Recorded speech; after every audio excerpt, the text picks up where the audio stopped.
week is Susan Room, former business leader and now a voice and executive coach who helps professionals feel, look, and sound more confident and present. She gained her professional certified coach accreditation with the International Coaching Federation and holds a Master of Fine Arts degree in voice studies from the Royal Central School of Speech and Drama. Susan's clients include global financial services, tech, pharmaceutical, and media companies, where she works one-to-one and with groups to help mainly women to speak up, get heard, and get on. Susan began her career in Paris, working in press and marketing roles at the United Nations University and the International Chamber of Commerce, before she took up international marketing roles in the UK. She was later a member of the executive committees of Danish Facilities Group ISSAS, Property Partnership Jones Lang Wotton, and Lafarge Tarmac, where she was Group Marketing and Commercial Director. Susan speaks fluent French, is a mother, wife, and an amateur jazz singer. Welcome to the business of being brilliant, Susan. Helen, thank you so much. It's a great pleasure to be here. It's lovely to have you on the show. And it's also nice to chat to a fellow southeast of Englander, because we discovered in our early conversations that we have a couple of things in common. We don't live a million miles from each other, and our children have both at different times attended the same school. So it's lovely to make those personal connections when we're kind of meeting and getting to know people for the first time. Absolutely. And it's a reminder, isn't it, of how very connected we are, even if we don't know each other formally. There are often many things that connect people. And yeah, that it feels great because we're from the same neck of the woods, and Yes. there's nothing like having a school in common to feel connected with someone, I think. Yeah, absolutely. And I don't know what it's like where you are, but it's slightly sweltering outside here. So my recording studio is nice and toasty this morning, but Likewise. Yeah, yeah. and people have heard listening to this a very quick summary of your professional career and your work life. Can you tell us something unexpected about you that others may not know that's happened to you at work or at home life? Gosh, yes. So this is quite personal, but I'm going to share it because I think it can be inspiring for other women. I discovered I was pregnant when I was 18 and a half weeks pregnant. So in, let's say, the late 1990s, I'd had a corporate career. I'd got married quite late in life, and I was told categorically that I wasn't going to be able to conceive.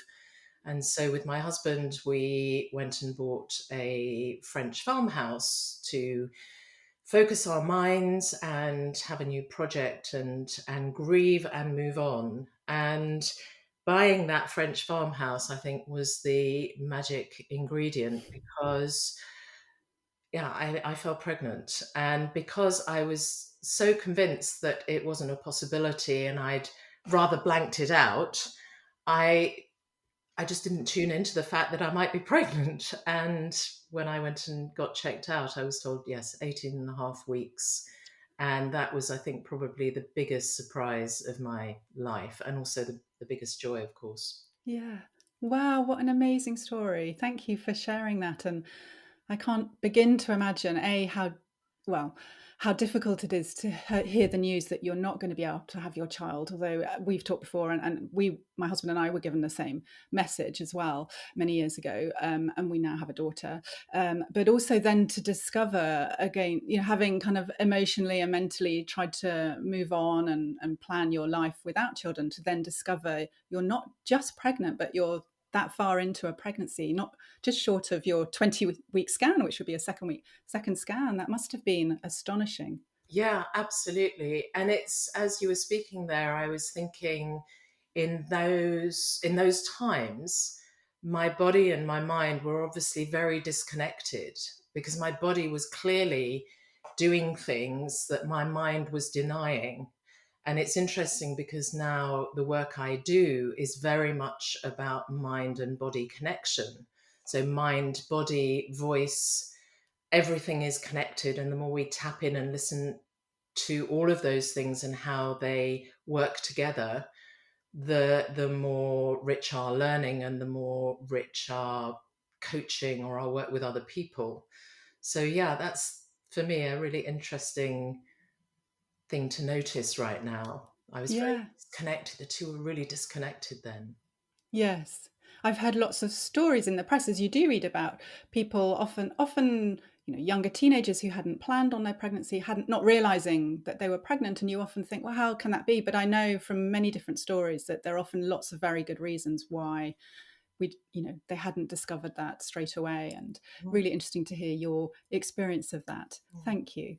And I guess another thing to move on to your professional life, that's quite astonishing is that you explained to me when we spoke that you became a member of an executive committee of a global business at just 32, which is mind boggling. That's incredible. Can you tell us a little bit about how that came about, how you developed your career and got into those leadership roles so quickly? Yeah, well, actually, I don't know how I did it. All I can say is I have always been a bit of a rebel. So when I left university, my first degree in 82, I didn't do the milk round.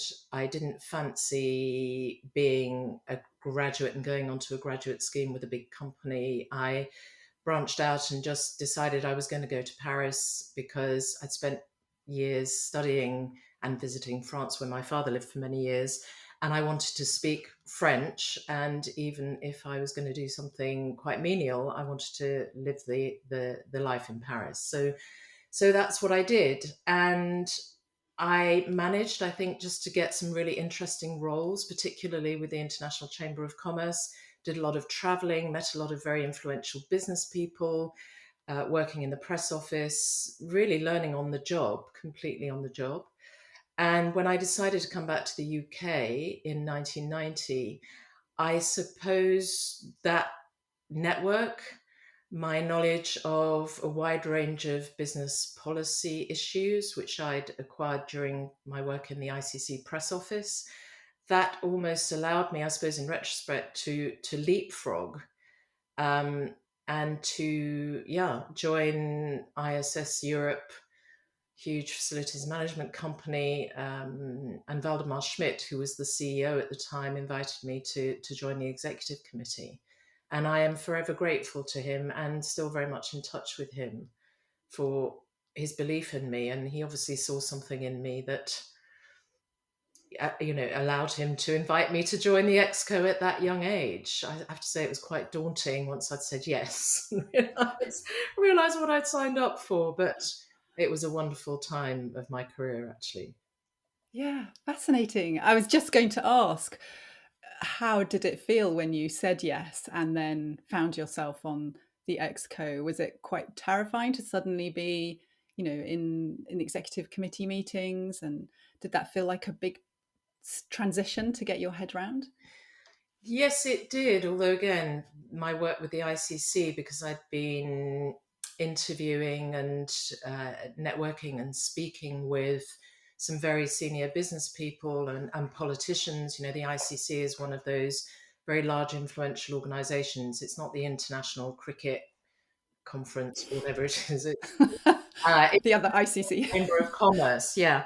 Um, and somehow I guess I'd built my confidence and presence around very senior people, and that didn't phase me. But of course, the ICC is a not for profit, it's a non governmental organization that lobbies the UN and other intergovernmental agencies on behalf of business. It's not a business. And so, definitely, when I went into my first Exco meeting at ISS, I was thinking, this is corporate, this is commercial, they make a profit here, they don't make a surplus. And I also remember vividly the first away weekend for the Europe management team. And I was asked by Valdemar to do a presentation on marketing. And I had to craft something that was going to really land well and add some new insight, fresh learning to a bunch of guys, because they were all guys were very successful owners and operators of cleaning companies in Europe. So I had a mix of cultures and languages, but a lot of very experienced guys in the room that I had to engage around marketing, because that was my role, was to try and bring these disparate businesses together under a common brand, get them to buy into Valdemar's corporate vision. And I remember that was a pretty sleepless night before I stepped out and did that presentation. But yeah, I was still there for a number of years after, so I guess it kicked off quite well. Yeah, that's fantastic to hear. And what I love about your story about how you've progressed in your career is that it shows really well to other people that you don't have to go down that very well trodden route of university degree and then into a graduate role and then working your way up a corporate ladder. I'm hearing more and more young people think about going in straight into apprenticeships, business apprenticeships, getting that work experience straight off. And a couple of things you've mentioned there, other podcast guests have touched on, and one is about having somebody senior who really believed in you and invited you to take on a role that perhaps you hadn't considered yourself ready for, as being really key. So that's really interesting to hear. And I've just forgotten what the other thing is actually. Sorry, so we'll forget that. And thinking back to your corporate roles, what was it that made you stay in an organization? What was it that kept you there? Even if the package or the whole thing wasn't perfect 100%, what was it about the way people worked together or the way people acted that made you want to stay? Yeah, that's a great question. And the answer is really clear to me, because in a couple of instances, I didn't stay very long with organizations, and it was because the values were not there. Our values didn't align. And when I was younger, I was lucky enough to join ISS at a time when I didn't really understand what my values were or what corporate values were. I but I just got a really good sense, a chemistry, a feeling that I was going to enjoy working with the people. And the culture of ISS, certainly then, I'm less connected with it now, was very respectful, strong values, good rewards, also clear boundaries. Of course, ISS is Danish, so influenced a lot by those Scandinavian principles of, already a blurring of work and home lines, which in the UK back then was very, very, those lines were very, very separate. Whereas I would go to Copenhagen and people would be bringing their dogs into the office and their children into the office, and they would be downing tools at 4 o'clock and going and playing tennis and going to spend time with their families. So for me, that worked incredibly well. And it was only later when I left ISS and joined other companies where the values were different, that I was less inclined to stay. That's so interesting. And I know the Danish work culture has always been one is celebrated for its work-life balance, and in fact the Nordic cultures generally. So it's really interesting that you've had that experience and can compare it to other cultural experiences in organizations. And and you mentioned a few minutes ago that when you were on the executive committee, you were the only woman, and it was predominantly men in the room and very male dominated industries that you worked in. And I think you've said to me before that in part was a factor in you then later on deciding to transition into a different career. Could you tell us a little bit more about that transition and what you do now? Yeah, absolutely. So, where to start? Yes, I have first-hand experience of how it feels to be in a room where you're surrounded by very vocal men, many of whom, of course, are hugely intelligent, hugely experienced, and have a lot to say, but many of whom perhaps are not as good at including and involving everybody in the room, let's put it that way. And yeah, as I left corporate life and took some time out to have a family and ran a business doing some consulting work, and then as my son got older and went to away to school, I then decided that I wanted to re-engage with corporate life, but on my terms. And I retrained first to be an executive coach. And within a very short time of beginning my ICF coach training journey, I became fascinated by the correlation between what we think, which is effectively what executive coaching is there to help people think more clearly, more strategically, more confidently, and so what we think, how that correlates or influences what we say, how we say it, both vocally, verbally, and physically. And I found myself getting so interested in this that I ended up auditioning for a place at the Royal Central School of Speech and Drama on their voice studies degree, which is actually designed primarily for people to learn how to coach actors. So it's full of, the cohorts are full of much younger people than me, who normally have a musical theatre background or an acting background, and they go and do a 1 year or a 2 year master's to learn how to coach actors.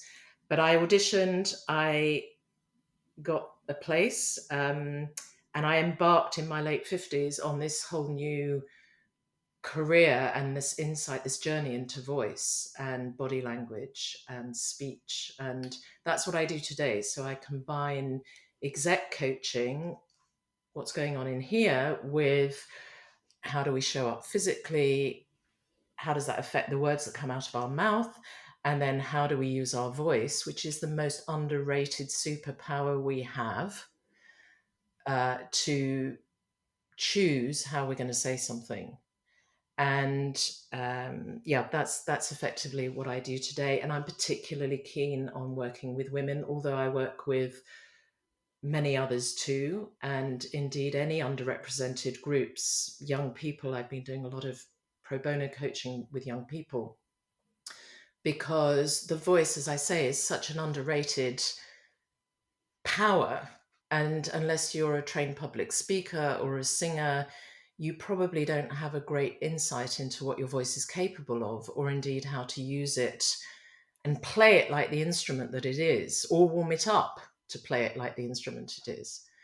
And yes, I've become very interested in, particularly in women's voices, the anatomy of a woman's voice, the way pitch and tone and pace and speed and volume are perceived, and really helping women embrace their voice, own their voice, not find it because they haven't lost it. They just need to use it.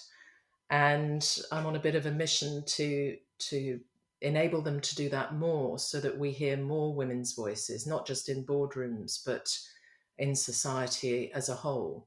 Yes. Thank you for explaining that transition and the work you do. And what is it you hear or see your clients talk to you about that they find difficult in their working lives? And how do you help them with that? Could you give me one or two examples? Yeah, sure. So I think very much in line with your book, one of the key topics that comes up quite often in coaching is how people manage their time. And your book really resonated with me and my clients, and I've been talking about it, in fact, because clients often come to the sessions with a I can't manage my time despite my best efforts. And then we learn that some organizations think it's okay for diaries to be available for anybody to book time.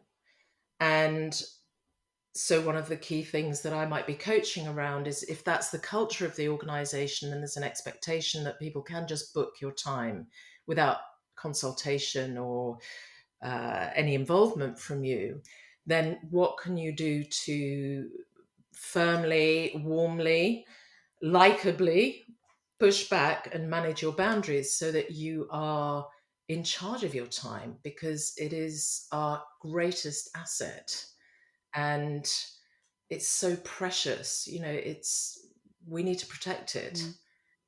So that is one of the very frequent topics in my coaching conversations right now, and helping people to understand that the time is like a budget. You know, when you talk to financial people, they say, well, I'm able to manage my time a bit more easily because I guess in their minds there's a pot of something, in this case money, and once it's spent or allocated, then there's none left. And if you try and overspend, then you get overdrawn, and that's not a good place to be. So this is, I think, a really useful metaphor for us to consider. We only have a limited amount of time, and if we actually map the amount of time required to really deliver on those commitments we've made, let alone take on new ones, against how much time is realistically available once you take out time for eating and sleeping and nurturing yourself, let alone going on holiday, there is usually a huge Mm. deficit. And the more focused we can become on that, I think the easier it is for us to manage our boundaries more effectively, because there's only so far you can pull a rubber band before it snaps. Absolutely, I couldn't agree more. And I think that metaphor of the bank account is a great one. I know in my book I talk about it as a finite asset that people have to decide how they're going to invest it. And a big part of that is saying, what are we not going to invest our time in? And that's across an organization. But as you say, it's actually for each of us every day to be asking ourselves the same question. And we inevitably fall, many of us, into the trap of thinking time is a bit elastic and we can keep putting things into our future time commitments and then end up, when we get to that day or time, totally overcommitted or really squeezed. And inevitably, the thing that falls out of the remaining time we have left is downtime or leisure time. And we're not very good when we do get leisure time either. We tend to fill it up with stuff and purposeful activity, etc. So how do you help people to say no, particularly if they're in an organizational culture which is very full on, very expecting of people to be available, at short notice outside of normal working hours? Mm. Could you share a tip or two that listeners might be able to put into practice? Yeah, well, I'm actually going to mention here the work of William Ury, that's Ury, and I draw on his work quite a lot, and particularly what he calls his positive no. And it's a three-part process which involves a yes, a no, and then a yes with a question mark. And the way Yuri explains it is the first yes that you say is not to others all the time. I mean, clearly, if your boss, or if there's something mission critical and you deem you have to say yes, or you want to say yes, then you're going to say yes to the person who's asking you to do something. However, Yuri encourages us to get far clearer on what are our red lines, what are our boundaries, what matters to us. And the clearer we can get on those things, the more inclined we are, the more we galvanize our resolve to say yes to those things. And that then implies saying no to other people. And obviously, that's not no in a way that damages the relationship. And it might not even be an explicit no, I can't do that, but it's perhaps I'm not able to do this for you within that time frame. So you're implicitly saying no. And that leads on to the third part, which is the yes question mark, which is you offer something in return. So you might not be able to do this, but how about you do that? Or has the person who's asking you to do something thought about some other people who might be able to help? Or so you're collaborating, but within boundaries that also work for you, Mm. rather than becoming known as the person who always says yes.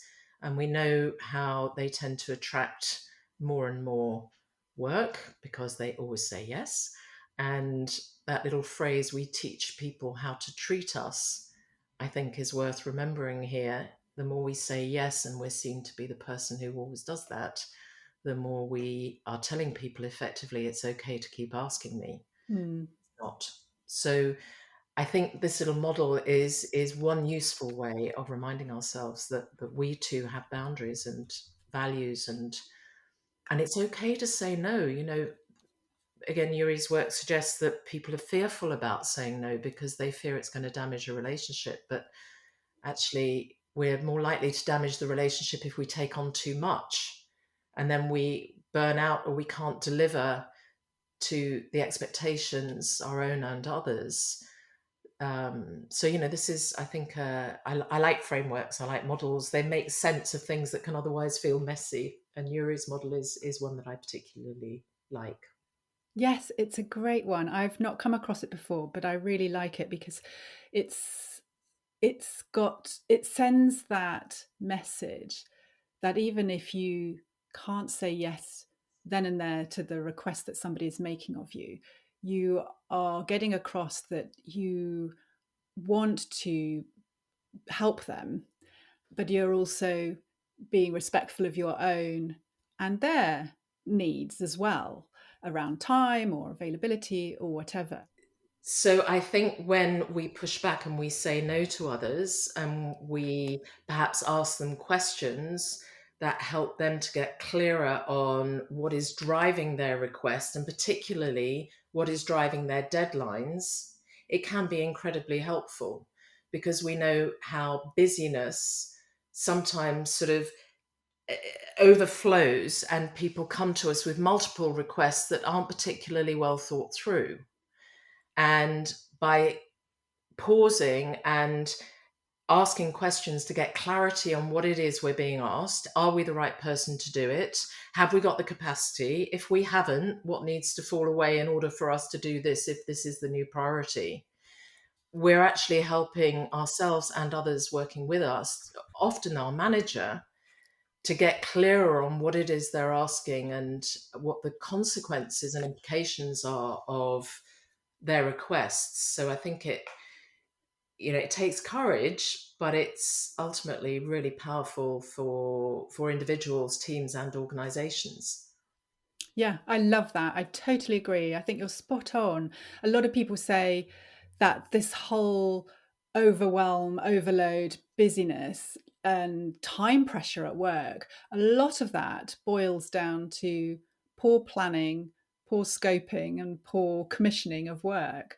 So I think the more we can just constructively say, just explain to me again why we need it by X date, or could we think about doing it a different way? It's not just about managing your own time and work, but it might help get to a better way of working that works better for everyone. Yeah, yeah. And interestingly, in your playing back there, I heard questions, closed questions. Could we do it this way, or would it be okay to do that? And in my work, I'm always encouraging women to think carefully. Well, anyone really, but particularly women who might have more of a tendency to be asking for permission. Could we do it this way? Could we do it that way? Let's do it this way. Or how about we do it that way? Which you can hear my voice, there's a confidence there, there's a direction, but there's also an inclusivity because I'm asking an open question, but I'm doing it in a way that doesn't ask for permission. That's great. I love that bit of live coaching. Thank you. I think that's going to be very helpful to people listening. And is there any other advice you would share around how we can adapt the way we speak to better influence others or manage our work commitments or come across as more authoritative, as you say, whilst remaining inclusive and not becoming overly dictatorial, perhaps? Yeah, yeah. No one wants to be overly dictatorial for sure. I think there's a huge amount I could say, but the real magic, I think, is to get to know what's in your vocal toolkit. Do a little bit of reading and understand some of the basic things about your voice pitch, for example. So you Google it, you'll find lots of resources, lots of research. Um, when we free the body of tension, the pitch goes down. our voice pitch lowers because the voice box drops. And there's also something to do with the vocal folds. I don't want to get too much into the anatomy, but there is no doubt that when we are grounded, when we are centered, when we release tension in our shoulders, in our neck, in our belly, in our knees, in our toes, which we might be clenching subconsciously when we're in a room full of people and we're not able to get our point across or we're being shouted over. Top tip, just try and release the tension, sit up tall, open the body, the shoulders, so that the rib cage can expand and contract and get all that lovely fuel. Breath is fuel for the voice. If we're tight, we're constricting the rib cage. So just ground, release, open the body, and your pitch will go down. Making great eye contact too is another tip, because your voice goes where your eyes go. And if you're looking down like this and not being seen, then your voice is going to carry less well. And think about tone. We can be very warm and strong. A warm tone of voice can move mountains when you're saying things that are difficult to say or controversial, unpopular. It's having that warmth in your voice, whereby you understand that what you're saying is difficult, controversial, unpopular, but we're in it together. It's this idea of collective responsibility that you cover so beautifully in your book around collective responsibility for time. We can talk about things that are unpopular in a voice that really conveys that we have a collective responsibility for things. So yeah, pitch and tone, a couple of thoughts there. Wonderful. Thank you. That's so helpful.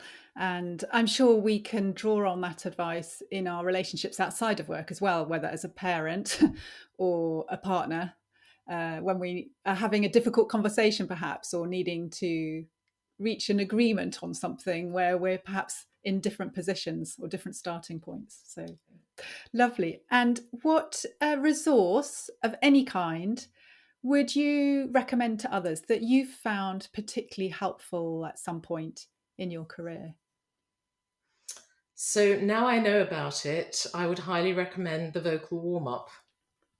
And that is something that actors do before they go on stage. It's a part of their daily routine. If you've done public speaking training, you'll know a little bit what I'm talking about, but it is about warming up the voice in the same way that if you're going to do a workout, you're likely to warm up your muscles, or if you're going to play an instrument, you're going to tune your instrument. So a vocal warm up, and it doesn't have to be long and complicated. It can be a tiny habit, 30 seconds, where you're doing things like a humming, and then you're having a little playful humming on pitch,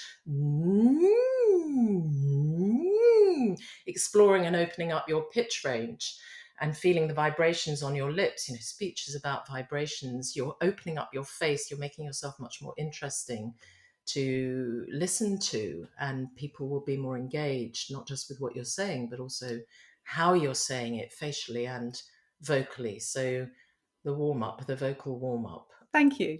And for people who've been listening to the podcast, if they'd like to find out more about your work or get in touch professionally for some advice or to connect, what's the best way for them to do that?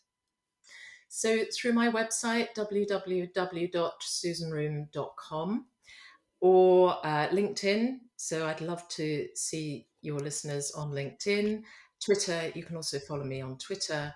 And yeah, later in September, I'm going to be launching some new workshops, and also piloting an open program for private individuals. So website is a good place to keep up with my news. Lovely, fantastic. And we'll put a link to your open program in the show Thank you. notes as well, and your website, so people can find you easily.